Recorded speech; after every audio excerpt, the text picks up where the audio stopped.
Hello friend, कैसे आप लोग। तो चलिए, आशा करता है आप सभी अच्छे होंगे, मस्त होंगे, तंदुरुस्त होंगे और अच्छे से स्टडी कर रहे होंगे। तो चलिए, यहाँ से आपको हम कुछ चीज़ बताने वाले हैं कि अंग्रेजी शिक्षा हमें गुलाम बना दिया है और ये क्यों बनाया, कैसे बनाया।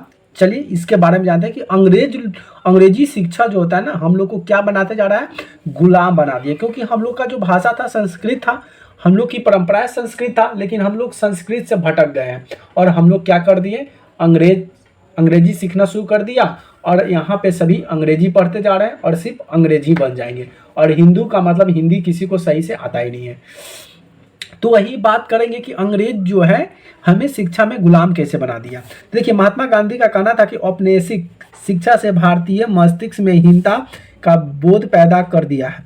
इसके अभाव में आकर यहाँ के लोग पश्चिम सभ्यता को श्रेष्ठ मानने लगे हैं और अपनी संस्कृति के प्रति उनका गौरव भाव नष्ट हो गया है। महात्मा गांधी ने कहा कि इस शिक्षा में विष भरा है, विष यानी कि इस शिक्षा में जहर भरा हुआ है। यह पापपूर्ण है, भारतीयों को दास बना दिया है, इससे लोग का प्रभाव डाला है। इनके मुताबिक पश्चिम में अद्भुत पश्चिमी से आने वाले हर चीज प्रशंसा करने वाले इन संसाधनों को पढ़ने वाले भारतीय ब्रिटिश शासन को पसंद करने लगे हैं। महात्मा गांधी एक ऐसी शिक्षा के पक्षपात थे जो भारत के भीतर प्रतिष्ठा और स्वाभिमान का भाव पुनर्जीवित कर राष्ट्रीय आंदोलन के दौरान उन्हें विद्यार्थियों को आह्वान किया कि वे शिक्षा संस्था को छोड़ दे और अंग्रेज को बताएं कि वह गुलाम बने रहने के लिए तैयार नहीं है। महात्मा गांधी का दुष्ट मान्यता था कि शिक्षा केवल भारतीय भाषाओं में ही दी जानी चाहिए। उनके मुताबिक अंग्रेजी में दी जा रही शिक्षा भारतीयों को अपाहिज बना देती है, क्योंकि वो अपनी भाषा को सीखता नहीं है। जब हम दूसरे भाषा को सीख जाते हैं, दूसरी की बात को कहना मानते हैं, तो हम अपनी बात पर गौर नहीं करते, अपनी बातों को नकार देते हैं। तो वही कहते हैं कि ये जो है अब गुलाम बनने वाले हैं। महात्मा गांधी का दृष्टि था कि शिक्षा केवल भारतीय भाषा में ही दी जानी चाहिए। उनके मुताबिक अंग्रेजी शिक्षा दी जाने भारतीयों को अपाहिज बना देती है, जिन्हें अपने सामाजिक परिवेश में काट दिया और उन्हें अपने ही भूमि पर अजनबी बना दिया है। उनकी राय में विदेशी भाषा बोलने वाले, स्थानीय संस्कृति से घृणा करने वाले अंग्रेजी शिक्षित भारतीय अपनी जनता से जुड़ने के तौर तरीके भूल चुके थे। महात्मा गांधी का कहना था कि पश्चिमी शिक्षा मौखिक ज्ञान की बजाय केवल पढ़ने और लिखने का केंद्रित है और ये जो भाषा जो है अंग्रेजी भाषा सिर्फ पढ़ने और लिखने के लिए आता है, लेकिन हम बोलचाल की भाषा में हम हिंदी का ही प्रयोग करते हैं। जब हम हिंदी का ही प्रयोग करते हैं तो फिर अंग्रेजी पढ़ना ही क्यों, जोर दिया जाता है। लेकिन यहाँ पे अजनबी बना दिया है। फिर यहाँ पे जब जीवन क्या था कि जीवन अनुभव के व्यवहारिक ज्ञान की उपेक्षा जाती है। गांधी का तर्क था कि शिक्षा से व्यक्ति का दिमाग और आत्मा विकसित होना चाहिए। उनकी राय में केवल साक्षरता यानी कि पढ़ने और लिखने की क्षमता पा लेना ही शिक्षा नहीं होती। उनके लिए लोगों को हाथ से काम करना पड़ता है, हुनर सीखने पड़ते हैं और यह जानना पड़ता है कि विभिन्न चीज़ों किस तरह काम करती है और उनसे मस्तिष्क में समझ में क्षमता का दोनों को विकास होता।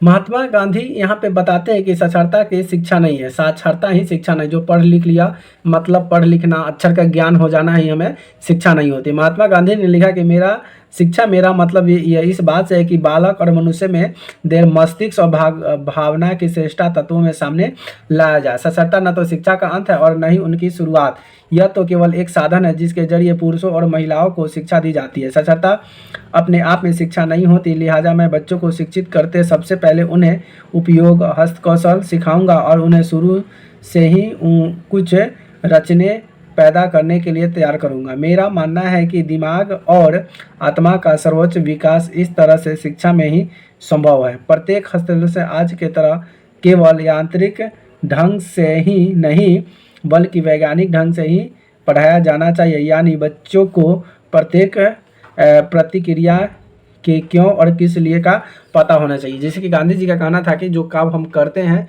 क्यों करते हैं, किस लिए करते हैं। कोई चीज़ अगर हम पढ़ते हैं, क्यों पढ़ते हैं, इस सब के बारे में हमें जानकारी हो जानी चाहिए। सीधे हम कोई चीज़ को याद कर लेते हैं, लेकिन हम याद क्यों करते हैं, इसका भविष्य में क्या काम है, इसके बारे में हमें नॉलेज भी होना चाहिए, उसके बारे में जानकारी होना चाहिए। सीधे हम पढ़ लिए कि हाँ महान व्यक्ति थे, ये थे, लेकिन क्यों थे, कहाँ थे, कैसे थे, ये चीज़ का पता होना चाहिए। कब, क्यों, कैसे वाली जब बच्चे जब जान जाते हैं तो उनको दिमाग विकसित होता है। लेकिन हम जान गए कि कंप्यूटर, एक computer is an electronic machine, लेकिन कंप्यूटर है क्या, कैसे काम करता है, कब काम करता है, इसको किसने बनाया, लेकिन इसका जब उद्देश्य ही पता नहीं रहेगा तो इस जानकर क्या होगा। तो गांधी जी का कहने का मतलब ये था कि बच्चों का विकास होना चाहिए, क्यों और किस लिए का पता भी होना चाहिए कि ये काम होता है, क्यों होता है, किस लिए होता है। तो इस तरह का विचार उनके दिमाग में होना चाहिए। उसके बाद एक और इम्पोर्टेंट बात बताया कि जैसे जैसे राष्ट्रीय भावना का प्रसार हुआ, कई दूसरे विचारधारा भी ऐसे थे जो राष्ट्रीय शिक्षा के बारे में सोचने लगे, जो कि अंग्रेज द्वारा स्थापित की गई थी और इस अवस्था के मालूम तौर तरीके से भिन्न थे। और यहाँ से गांधी जी की नीति के बारे में कंप्लीट होता है, समाप्त होता है। चलिए फिर अगले वीडियो में मिलते हैं टैगोर की शांति निकेतन के बारे में। तब तक चैनल को सब्सक्राइब नहीं किया, चैनल को सब्सक्राइब जरूर कर लीजिए, बेल आइकन को दबा दीजिए ताकि हमारे जितने भी नए वीडियो अब तक पहुँचते रहे। और ये जो हम जो चीज कराएंगे ये सभी एग्जाम के लिए इंपॉर्टेंट होता है प्यारे बच्चों। तो चलिए वीडियो को अंत करते हैं, फिर मिलते हैं अगले वीडियो में। तब तक के लिए बाय बाय, लव यू।